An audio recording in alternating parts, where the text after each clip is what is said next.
they say. Time don't run straight through every corner of Kentucky.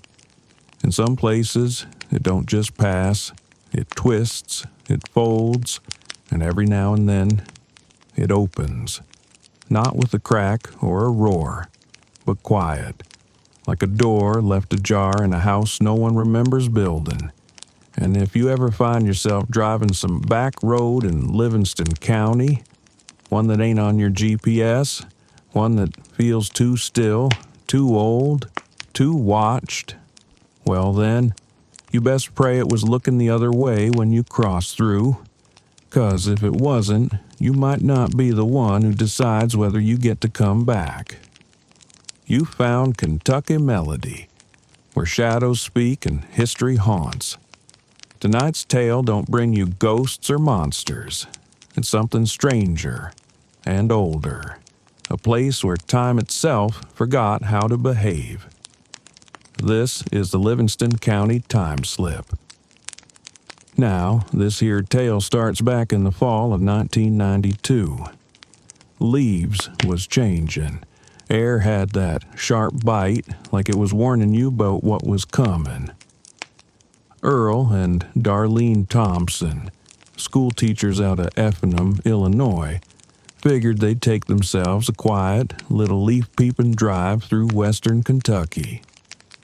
They packed up their powder blue Dodge Dynasty with thermoses, and trail maps, and one of them old brick-sized Magellan GPS units, back before those things were smart enough to get you out of trouble. Their plan? Real simple. Take US 60 through a speck on the map called Burna, a forgotten town of maybe 200 folks, if you count the dogs and shut-ins, then head on down toward the land between the lakes, hoping to snap some pictures of maple trees glowing red as a hellfire by the shoreline. Now, Burna. She's the kind of place where the paint flakes off every post office window and the gas pumps still click like they're counting gallons in church time. Old fluorspar mines dot the hills round there, half caved in, half swallowed by pine and poison ivy. Some say there's still tunnels that run under the town like veins, but best not poke around asking about 'em. And the land between the lakes? Folks will tell you that place is more than just campgrounds and calm water. See, back in the 60s, the TVA come through and swallowed up near 700 homesteads, kicked families off land they'd worked for generations, flooded out their cabins, left their graveyards stranded in the woods where no preacher visits and no kin brings flowers. And ever since, folks whisper about strange lights floating through the trees, old wagons rolling by on roads that don't exist no more, and something with claws and red eyes roaming them back trails, the one they call the Dog Man. Some say he ain't just some critter. Say he's what was left behind when the land got torn away, a guard dog for forgotten places. That's the country Earl and Darlene drove into. Not just a map dot, not just a park, but a patchwork of restless ground, old blood, and stories the dirt never forgot. By mid-afternoon, Earl and Darlene had passed the last leaning mailbox in Burna. Not much else out there but rusted barbed wire and buzzards circling wide above the soy fields. That's when Earl saw it. Just past mile marker 157, tucked between two pine-choked hills, there it was. A gravel cut-through, barely wide enough for a truck tire, twisting off into shadow. No road sign, no mailbox, no name. Just two dirt ruts and a cattle gate hanging open like a busted jaw, hinge rusted to blood red and squealing in the breeze. Except there wasn't no breeze. Darlene squinted at their brand-new Magellan GPS, the one Earl kept bragging about like it was smarter than a bloodhound. Nothing. Just a blank green screen, like the device itself didn't want to name that place. Maybe it's a shortcut, Earl muttered. Darlene looked uneasy, but didn't argue. Curiosity'll get a possum into a trap, and it got them too. They eased the Dodge onto the gravel. Tires crunched like dry bone beneath them. 30 yards in, the radio cut off mid-song. Paducah's country station swallowed whole in a mouthful of static. Then, nothing.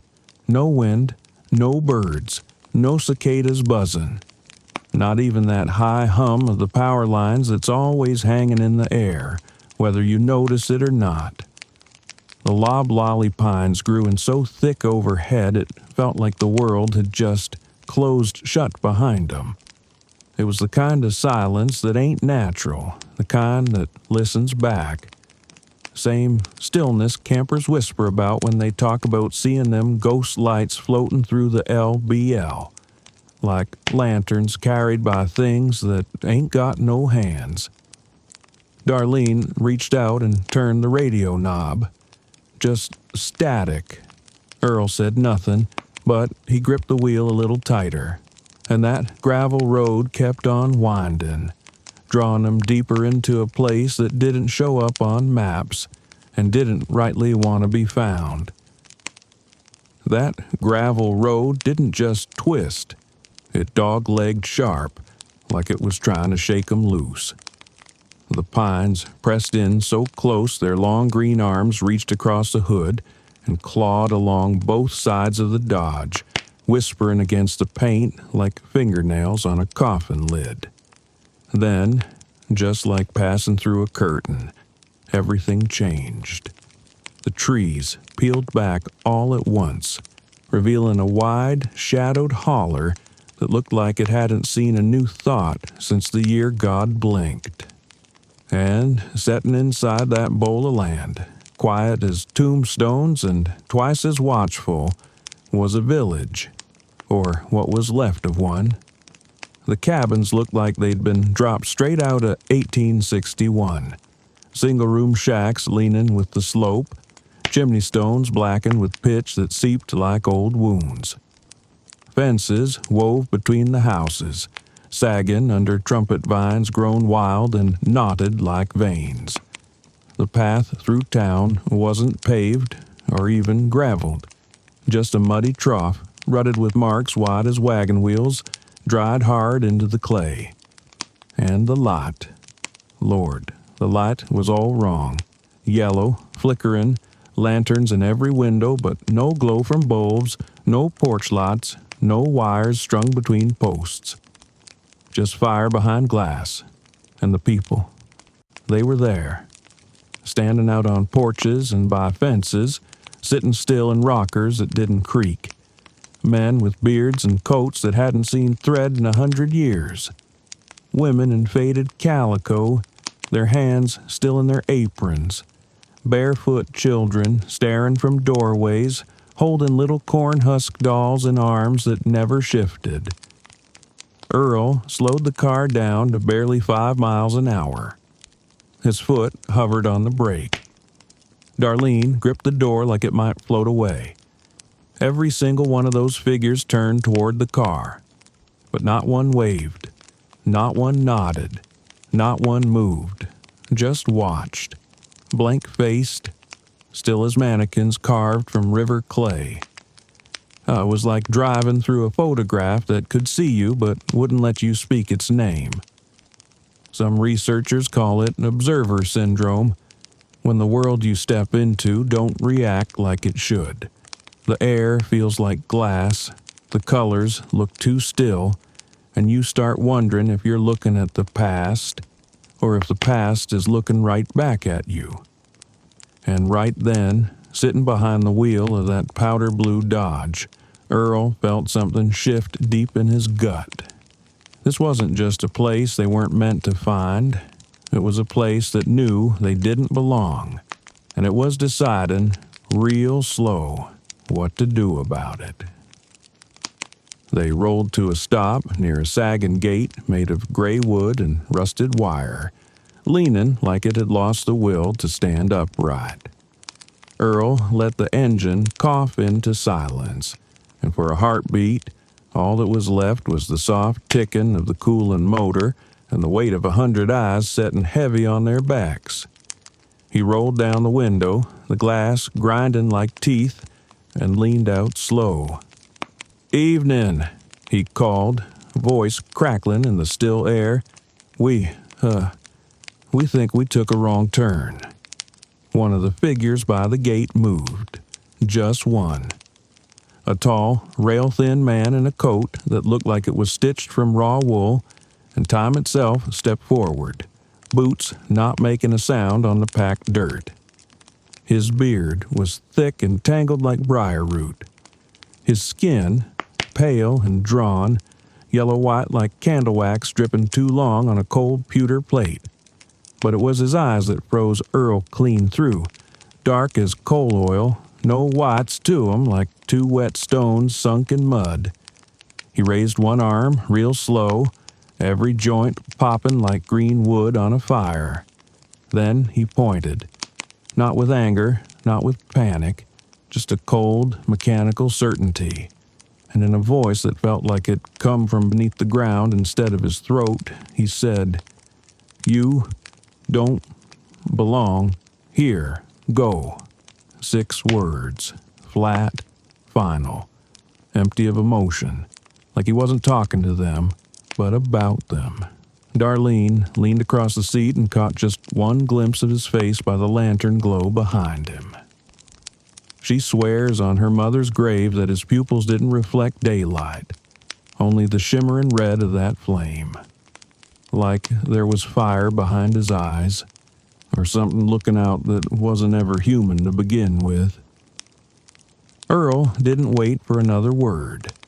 He slammed the shifter into reverse, tires screaming as the Dodge jerked backward like it had been spooked too. Gravel flew in every direction, spitting like buckshot against the undercarriage. The branches tore at the paint, grabbing like hands trying to hold them back. And then, as soon as they passed beneath that pine canopy again, the world came crashing back. First, the wind hit, hard and sudden, rattling the trees like a breath let go too late. Then the cicadas screamed to life, chirping so loud it near covered the sound of WKDQ's country station roaring back through the speakers, mid-song like nothing had ever gone quiet. Darlene gasped. Earl white-knuckled the wheel. And just like that, they broke through onto US 60. Tires smoking, hearts pounding, breath caught somewhere between the chest and throat. Earl slammed the brakes and threw it in park right there on the shoulder, chest heaving. They looked behind them, but where that gravel road had been, there was nothing but brush, a wall of brambles so thick and tangled it looked like it had been there for decades. No tire tracks, no gate, no break in the trees, just green. Darlene stepped out, half in a daze, and walked the tree line. Nothing but thorns and pine needles and silence creeping back in. That night, neither of them slept much, and over the rest of that weekend, they came back. Twice, 3 times. At dawn, at noon, at near dark with fog hanging like curtains, but that lane never showed its face again. They talked to locals in Burna, old-timers, shop clerks, even a deputy with tobacco breath and eyes like wet gravel. "Ain't no old settlement north of here," one man told Earl, shaking his head. "Closest cemetery's 3 hollers over. That land out there's just woods." But the look in his eyes said different, like maybe he'd heard something once, but knew better than to say it out loud. The county records showed no burials, no deeds, no history of any kind tied to that holler. And the road, it was gone. Not closed, not overgrown, just like it never was. Folks have been trying to make sense of what Earl and Darlene stumbled into ever since. Though most won't talk about it unless there's a good distance between them and them woods. Some say it was a time slip. They say there's places where the veil gets thin and the ground don't know what year it's in. Roads that ain't on any map lead to towns that ain't in any record. Others point to what happened when the TVA flooded out the land between the lakes. All them homes ripped from the earth, graves left stranded, families torn loose from their roots. Some believe that land never settled right after that. Say some homesteads didn't just vanish, they refused to move on. Maybe what Earl and Darlene saw was one of those lost places, still hanging on like a ghost too stubborn to fade. And then there's the cryptid hunters, the kind that trace sightings with pins and string, swear by track casts and trail cams. They claim the pine woods north of Burna fall right in line with Dogman territory. Too still, too quiet, rich with prey. Some even wonder if what Earl saw staring through that window wasn't a man at all. But then, what would a thing like that want with a whole frozen village? Maybe it wasn't built for the living. Maybe it's there for those trapped between. People, creatures, memories, caught in a loop that only opens its door now and then, and only when it wants to. Earl kept the old road atlas they'd brought with them, still has it, tucked in a desk drawer lest anyone heard. On the page near Burna, there's a little pencil mark, a shaky question mark where he swears where that gravel path should have been. But pull up the satellite views, the forestry records, the LiDAR scans, and all you'll see is solid green. No clearing, no trail, no break in the trees, just undisturbed timber, and the uneasy feeling that somewhere in that hush, a forgotten road is still waiting for the next curious traveler to come looking, so it can show itself again. So, if you ever find yourself driving west on US 60, just past Burna, keep your eyes sharp and your hands steady. Don't let curiosity pull you down no unmarked lane, no matter how peaceful it looks or how short it seems, because the land out there, it remembers. It remembers what was taken, what was buried, what never should have been disturbed. And sometimes, if the air is still enough and the sky just wrong enough, it'll show that memory to strangers, just long enough to make sure they know they ain't welcome. If the wind dies sudden, if the birds hush up and the radio turns to static, if you see a lantern glowing behind a window where no wires run, keep your wheels on the blacktop. Don't stop, don't look back, and for the love of God, don't wave. 'Cause the folk in that holler, they don't smile, they don't blink, and if they speak at all, it's only to say 6 words that'll stick to your ribs like frost in your bones. You don't belong here. Go. And by the time you spin round, heart racing, hands shaking, that road that carried you in, it'll be gone, swallowed whole by Livingston County's pine dark hush, where the past still breathes, and time don't care what year your tags say.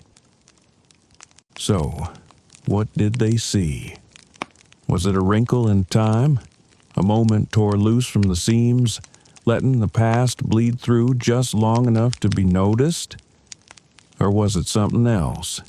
A hidden place, sealed off from the rest of the world, tucked deep where no one's supposed to wander, especially not strangers. Or maybe it wasn't a place at all. Maybe it was a watcher, something ancient, sitting in the cracks between then and now, just waiting to be seen. Whatever it was they stumbled across, it saw them, and it knew they didn't belong, and somehow it let them leave, this time. So, what do you reckon they stumbled into? Was it a moment frozen in time, or a glimpse into something older than memory itself, something hiding just beyond the tree line, watching through the years like a shadow that never left? And tell me this. You ever taken a wrong turn and felt like the land itself didn't want you there? Maybe the road got too quiet. Maybe the air felt too still. Maybe something watched you and let you leave. Drop your thoughts down in the comments. And if you've got a story like this, we want to hear it. Share your tale, and you just might hear it told right here on Kentucky Melody. Thanks for sitting by the fire with us, friend. We'll be back before long with another tale pulled from the hush between the trees and the things that linger in it. But before you go, remember this. The scariest places, they don't always look haunted. Sometimes they smile at you. Sometimes they wait. Wait for a foot to fall where it don't belong. Wait for a curious soul to wander just a little too far from the road. So don't go straying off the map now. We'd sure hate to lose you, but if we do, we'll keep the fire burning, just in case you find your way back.